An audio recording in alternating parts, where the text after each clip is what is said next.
नमस्कार मंडळी, श्री स्वामी समर्थ। आजचा दिवस तुम्हा सर्वांसाठी सुखाचा, समाधानाचा आणि आनंदाचा जावो हीच मी स्वामींच्या चरणी प्रार्थना करते। मंडळी, आता आपला अत्यंत पवित्र आणि महत्त्वाचा असा श्रावण महिना सुरू झालेला आहे।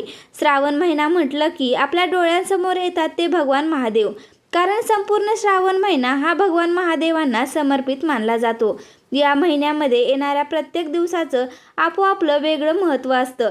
जसं श्रावण महिन्यातील सोमवाराला महादेवांची विशेष पूजा केली जाते, उपवास केला जातो, त्याचप्रमाणे श्रावण महिन्यातील शनिवाराला सुद्धा आपल्या हिंदू धर्मामध्ये विशेष महत्त्व दिलं जातं। आणि मंडळी, तुम्ही आपल्या आजूबाजूला बघितलं असेल तर श्रावण महिन्यातील शनिवारची सेवा, पूजा किंवा व्रत हे विशेष करून पुरुष मंडळी मोठ्या प्रमाणात श्रद्धेने करताना दिसतात।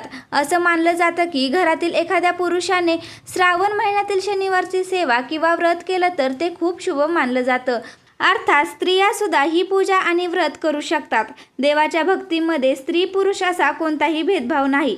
पण आपल्या गावाकडच्या परंपरेमध्ये तुम्ही पाहिलं असेल, बरेच पुरुष मंडळी श्रावण महिन्यातील शनिवारची सेवा आवर्जून करत असतात। आणि म्हणूनच मंडळी, जर आजपर्यंत तुम्ही श्रावणातली शनिवारची सेवा केली नसेल तर या श्रावण महिन्यात एकदा तरी श्रद्धेने ही सेवा करून बघा। तर तुमच्या मनात प्रश्न आला असेल की नेमकं श्रावण महिन्यातील शनिवार एवढा महत्त्वाचा का मानला जातो? तर मंडळी, धार्मिक मान्यतेनुसार शनिदेव हे भगवान महादेवांना आपले गुरु मानतात। त्यामुळे श्रावण महिना महादेवांना समर्पित असताना या महिन्यात येणाऱ्या शनिवाराला सुद्धा भक्तांकडून विशेष महत्त्व दिलं जातं। या दिवशी महादेवांची पूजा करण्याबरोबरच शनिदेवाचं स्मरण आणि सेवा देखील केली जाते। ज्यांच्या आयुष्यामध्ये सतत अडचणी येत आहेत, काम वारंवार रखडत आहे, मेहनत करून सुद्धा अपेक्षित यश मिळत नाही, घरामध्ये काही ना काही कारणाने चिंता आणि तणाव सुरू आहे, अशा वेळी अनेक भक्त श्रद्धेने महादेव आणि शनिदेवाची उपासना करतात। आणि मंडळी, आजच्या या व्हिडिओमध्ये मी तुम्हाला श्रावण महिन्यातील शनिवारच्या दिवशी करायचा एक अतिशय सोपा आणि श्रद्धेने केला जाणारा उपाय सांगणार आहे। हा उपाय करण्यासाठी तुम्हाला फार खर्च करण्याची गरज नाही। उपवास करणं जमत नसेल तर काही हरकत नाही। फक्त शनिवारच्या दिवशी महादेवांची मनोभावे पूजा करून शिवलिंगावर काही वस्तू श्रद्धेने अर्पण करायच्या आहेत। आता त्या वस्तू नेमक्या कोणत्या आहेत, त्या शिवलिंगावर कशा पद्धतीने अर्पण करायच्या, हा उपाय कोणत्या वेळी करायचा आणि यानंतर अजून कोणती सेवा केली तर आपल्या मनाला समाधान मिळू शकतं, ही सगळी माहिती मी तुम्हाला या व्हिडिओमध्ये सविस्तर सांगणार आहे। त्यामुळे मंडळी, हा व्हिडिओ अजिबात स्किप न करता शेवटपर्यंत नक्की पहा। आणि आपल्या चॅनलवरती नवीन असाल तर चॅनलला सबस्क्राईब करायला विसरू नका। तर मंडळी, हा उपाय तुम्हाला श्रावण महिन्यातील शनिवारच्या दिवशी करायचा आहे। शनिवारच्या दिवशी सकाळी लवकर केला तर उत्तमच, पण काही कारणामुळे सकाळी जमला नाही तर दिवसभरामध्ये योग्य वेळ पाहून तुम्ही हा उपाय श्रद्धेने करू शकता। आता मंडळी, हा उपाय कशासाठी करायचा बघा। आपल्या प्रत्येकाच्या आयुष्यात काही ना काही अडचणी सुरू असतात। कोणाचं एखादं काम बऱ्याच दिवसापासून रखडलेलं असतं, कोणाचे पैसे अडकलेले असतात, तर कोणाच्या घरात काही ना काही कारणामुळे सारखं टेन्शन सुरू असतं। आपण त्या कामासाठी जीव तोडून मेहनत करतो, प्रयत्न करतो, सगळं काही सुरळीत चाललंय असं वाटत असतानाच अचानक काहीतरी अडचण येते आणि केलेलं काम पुन्हा तिथंच अडकून राहतं। कधी कधी तर मंडळी, एकच काम पूर्ण करण्यासाठी आपल्याला वारंवार चक्रा माराव्या लागतात, प्रयत्न करून सुद्धा यश मिळत नाही। अशा वेळी मनामध्ये एकच विचार येतो, नेमकं माझं काम अडतंय कुठं? तर अशा वेळी आपल्या श्रद्धेनुसार देवाची मनोभावे प्रार्थना करून हा उपाय केला जातो। तुमच्या मनात एखादी चांगली इच्छा असेल, एखादं काम पूर्ण व्हावं अशी मनापासून इच्छा असेल तर ती इच्छा देवाच्या चरणी ठेवून हा उपाय करा। तसेच बघा, तुमच्या घरामध्ये काही दोष असेल, काही नकारात्मकता असेल, तुमच्या कुटुंबामध्ये काही दुःख असेल, वारंवार संकट आणि अडचणी येत असतील, मग या अडचणी आर्थिक असतील, शारीरिक असतील किंवा मग मानसिक असतील, तर यासारख्या समस्या देखील या उपायाने दूर होत असतात। आता बघा मंडळी, हा उपाय तुम्हाला श्रावण महिन्यातील शनिवारच्या दिवशी करायचा आहे। शनिवारच्या दिवशी सकाळी लवकर उठून हा उपाय केला तर अतिउत्तम। सगळ्यात अगोदर सकाळी उठल्यानंतर स्वच्छ स्नान करा आणि एक गोष्ट मंडळी, आंघोळ करताना आपल्या आंघोळीच्या पाण्यामध्ये थोडेसे काळे तीळ टाका। आपल्या धार्मिक परंपरेमध्ये काळ्या तिळांना शनिदेवाशी संबंधित मानलं जातं, त्यामुळे श्रद्धेने काळे तीळ पाण्यात टाकून आंघोळ करून घ्या। त्यानंतर स्वच्छ कपडे घाला आणि आपल्या घरच्या देवघरामध्ये जाऊन देवांची मनोभावे पूजा अर्चना करून घ्या। आता मंडळी, पूजा झाल्यानंतर आपल्याला काही वस्तू घेऊन जवळच्या महादेवाच्या मंदिरात जायचं आहे.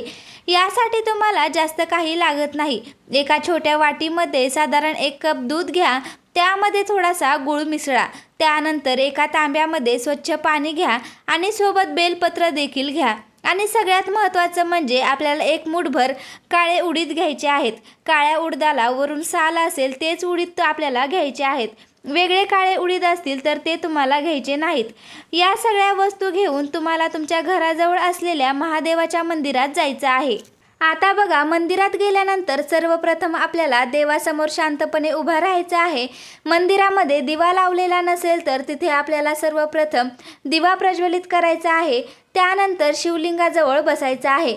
आता सर्वप्रथम शिवलिंगावर थोडंसं स्वच्छ पाणी अर्पण करायचं आहे. त्यानंतर आपण जे दूध आणि गूळ एकत्र करून आणलं आहे ना, ते आपल्याला शिवलिंगावर अर्पण करायचं आहे. दूध अर्पण केल्यानंतर पुन्हा एकदा स्वच्छ पाणी अर्पण करा. त्यानंतर महादेवांना बेलपत्र अर्पण करा. बेलपत्र नसेल तर दुसऱ्याने अर्पण केलेलं पान उचलून आपल्याला स्वच्छ धुवायचं आहे आणि नंतर ते आपल्याला अर्पण करायचं आहे. आता बघा, आपण जी मूठभर काळी उडीद आणलेले आहेत ना, ते आपल्याला आपल्या उजव्या हातामध्ये घ्यायचे आहेत आणि हाताची मूठ अलगद बंद करायची आहे आणि डोळे मिटून महादेवांचं स्मरण करायचं आहे.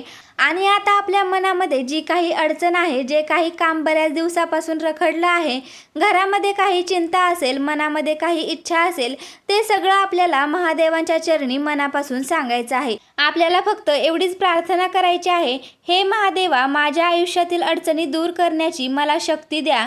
माझ्या हातून चांगली कर्म घडू द्या. माझं रखडलेलं काम योग्य मार्गाने पूर्ण होऊ द्या आणि माझ्या घरामध्ये सुख शांती नांदू द्या. अशी मनापासून प्रार्थना केल्यानंतर हातामधले काळे उडीद आहेत ते श्रद्धेने आपल्याला शिवलिंगावर अर्पण करायचे आहेत. हा उपाय करताना घाई गडबड करू नका. देवाच्या चरणी मन शांत ठेवून प्रार्थना करा. आणि आता बघा, शिवलिंगाची ही पूजा पूर्ण झाल्यानंतर दोन्ही हात जोडून महादेवांचं मनोभावे नामस्मरण करायचं आहे. आणि जेव्हा तुम्ही शिवलिंगावर दूध किंवा पाणी अर्पण करत असाल ना, त्यावेळी शांतपणे ओम नमः शिवाय या मंत्राचा जप करायचा आहे. मंत्र म्हणताना घाई करू नका. जितक्या श्रद्धेने आणि शांत मनाने तुम्ही देवाचं नामस्मरण कराल ना, तितकंच तुमच्या मनाला समाधान मिळेल. तसेच बघा, ज्यांचा व्यवसाय आहे पण व्यवसायामध्ये अडचणी येत आहेत, कामधंदा म्हणावा तसा चालत नाही, मेहनत करून सुद्धा अपेक्षित फळ मिळत नाही, अशा लोकांनी श्रावणातील शनिवारच्या दिवशी महादेवांना शमीपत्र अर्पण करायचं आहे. तुम्ही महादेवांना जल अर्पण करून त्यानंतर स्वच्छ शमीचं पान अर्पण करायचं आहे. ज्यांना नोकरीच्या शोधात आहेत, नवीन कामाची संधी मिळावी अशी इच्छा आहे किंवा व्यवसायामध्ये प्रगती करायची आहे, त्यांनी सुद्धा हा उपाय श्रद्धेने करायचा आहे. पण मंडळी, देवाची पूजा करण्याबरोबरच आपले प्रयत्न सुद्धा सुरू ठेवायचे आहेत. नोकरीसाठी अर्ज करणं, व्यवसायासाठी मेहनत करणं, नवीन गोष्टी शिकणं, हे सगळं तितकंच महत्त्वाचं आहे. आता बघा, शिवलिंगाची पूजा करून झाल्यानंतर आपल्याला शनिदेवाच्या मंदिरात जायचं आहे. शनिवार हा शनिदेवाच्या उपासनेसाठी महत्त्वाचा दिवस मानला जातो. त्यामुळे जवळपास शनी मंदिर असेल तर तुम्हाला तिथे जायचं आहे. आणि जर तुमच्या जवळपास शनिदेवाचं मंदिर नसेल तर तुम्ही मारुतीच्या मंदिरात गेलात तरी देखील चालेल. तिथे सुद्धा आपल्याला काळे तीळ किंवा मग काळे उडीद श्रद्धेने अर्पण करायचे आहेत.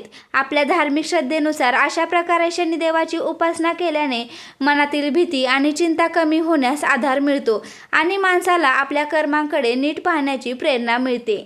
आता बघा, अजून एक उपाय सांगते.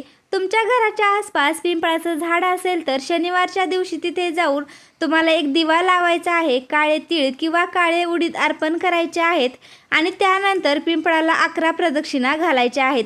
प्रदक्षिणा पूर्ण झाल्यानंतर थोडा वेळ तिथे शांत उभा राहा. दोन्ही हात जोडून महादेवाचं आणि शनिदेवाचं नामस्मरण करा आणि तुमच्या मनातील इच्छा देवाला सांगा. तर मंडळी, अशा पद्धतीने श्रावण महिन्यातील शनिवारच्या दिवशी हे धार्मिक उपाय तुम्हाला करायचे आहेत.